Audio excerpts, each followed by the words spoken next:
বাংলায় মহিলাদের উপর লক্ষ্মীর ভাণ্ডারের একটা প্রভাব আছে, এটা তো অস্বীকার করার কোনো জায়গা নেই। বিজেপি সন্দেশখালিকে সামনে রেখে তৃণমূলের মহিলা ভোটে ভাগ বসানোর একটা কৌশল নিয়েছিল, কিন্তু এই ভাইরাল ভিডিও সেই অঙ্ক কিছুটা হলেও কি ঘেঁটে দিল বলে মনে হয়?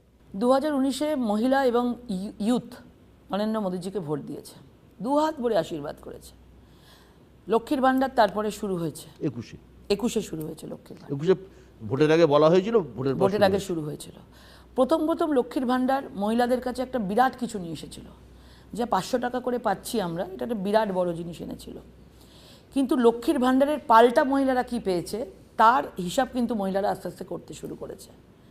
কারণ তুমি যদি দেখো, সন্দেশখালির ঘটনা যেভাবে একটা বড় আকার সুনামি নিয়ে এসছে, যেটা ভোটের অনেক আগে থেকেই এটা হয়েছে, সন্দেশখালির ঘটনাটা হঠাৎ করে ভূমিকম্পের মতো এসছে, মহিলাদের আওয়াজ, মহিলাদের প্রতিধ্বনি উঠে এসছে। কিন্তু ঘটনা হচ্ছে যে ভাইরাল ভিডিও তো তোমার দেখা যাচ্ছে যে সব কিছু প্ল্যান্টেড। এই ছোটোখাটো একটা এটাকে মানে ফেক ভিডিও বানিয়ে ভাইরাল করে এইগুলো পৌঁছানো, এখন আর এগুলো আর মানুষের মধ্যে যাবে না।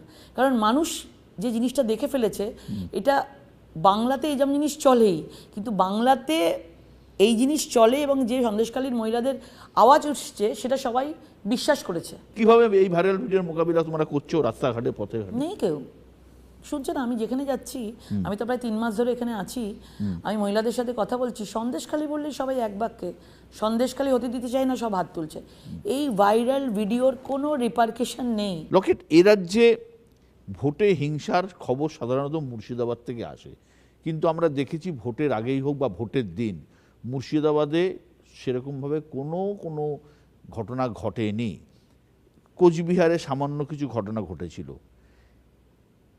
কিন্তু লোকসভা ভোটে পান্ডুয়ার ঘটনা একজন প্রাণ গেল, কি বলবে? প্রথমে পরপর 2 দিন বোম ব্লাস্টিং এবং তারপরে একটি মহিলার রেপ করে মার্ডার, দুটোকেই ঘুরিয়ে দেওয়া হয়েছে। আমি আমার জায়গা থেকে নিশ্চয়ই বলবো, কারণ পরিবারের সঙ্গে আমি কথা বলেছি।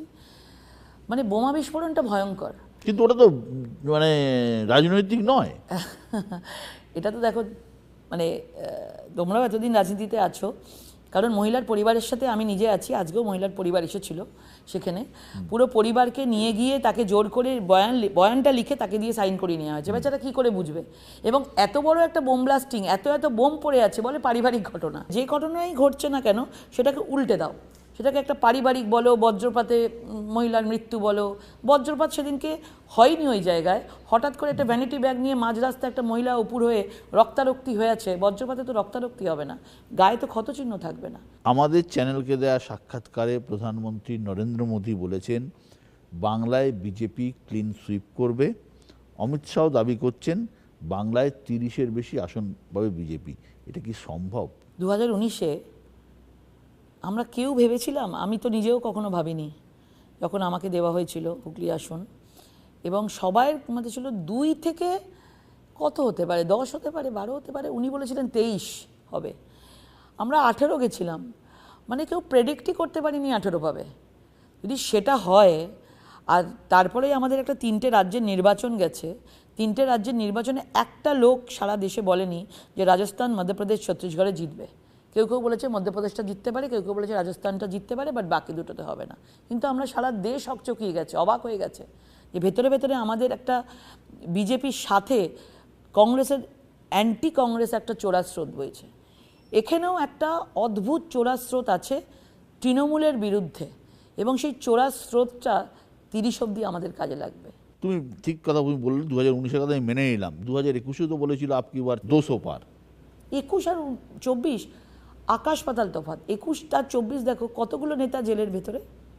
পুরো রেশনের ইস্যুটা দেখো, রেশন বড় দুর্নীতি, সেটা 3 কোটি রেশন ফেক কার্ড জেলের ভেতরে রয়েছে, রেশন মল্লিকবাবু। পার্থ চট্টোপাধ্যায় তৎকালীন শিক্ষামন্ত্রী জেলের ভেতরে, তার সঙ্গে আরও সাঙ্গপাঙ্গ জেলের ভেতরে। বলাগড়ের তিনজন, অয়ন, কুন্তল, শান্তনু জেলের ভেতরে। মানে শিক্ষা, স্বাস্থ্য, রেশন, সন্দেশখালী, এত কিছু ঘটে গেছে। তো কোথায় 21, কোথায় 24? মমতা ব্যানার্জি আর কাকে ছেড়ে কাকে বলবে? উনি দেখুন সব কিছু উল্টো দিকের লোকগুলোকে আশীর্বাদ আছে। বীরভূমে অনুব্রত খুব ভালো ছেলে, অনুব্রত তিহারে বসে আছে, অনুব্রত মণ্ডল।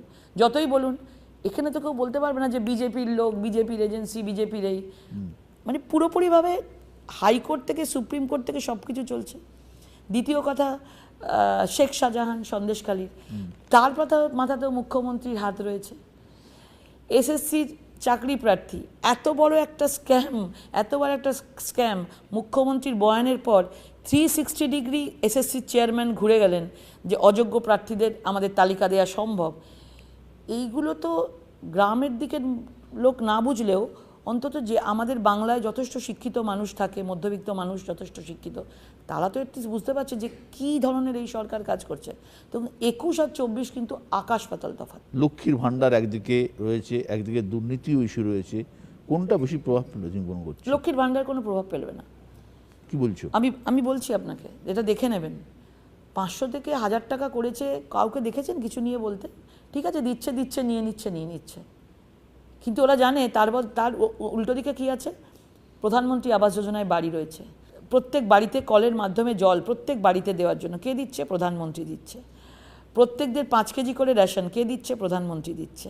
প্রত্যেকে জিরো ব্যালেন্স অ্যাকাউন্ট কে দিচ্ছে? প্রধানমন্ত্রী দিচ্ছে। প্রত্যেকদের 6000 টাকা করে, কিষাণদের 2000 করে 6000 দিচ্ছে, কে দিচ্ছে? প্রধানমন্ত্রী দিচ্ছে। তৃণমূলের অভিযোগ তো সমস্ত টাকা ইচ্ছে করে আটকে রাখা হয়েছে। এটা তো নাটক।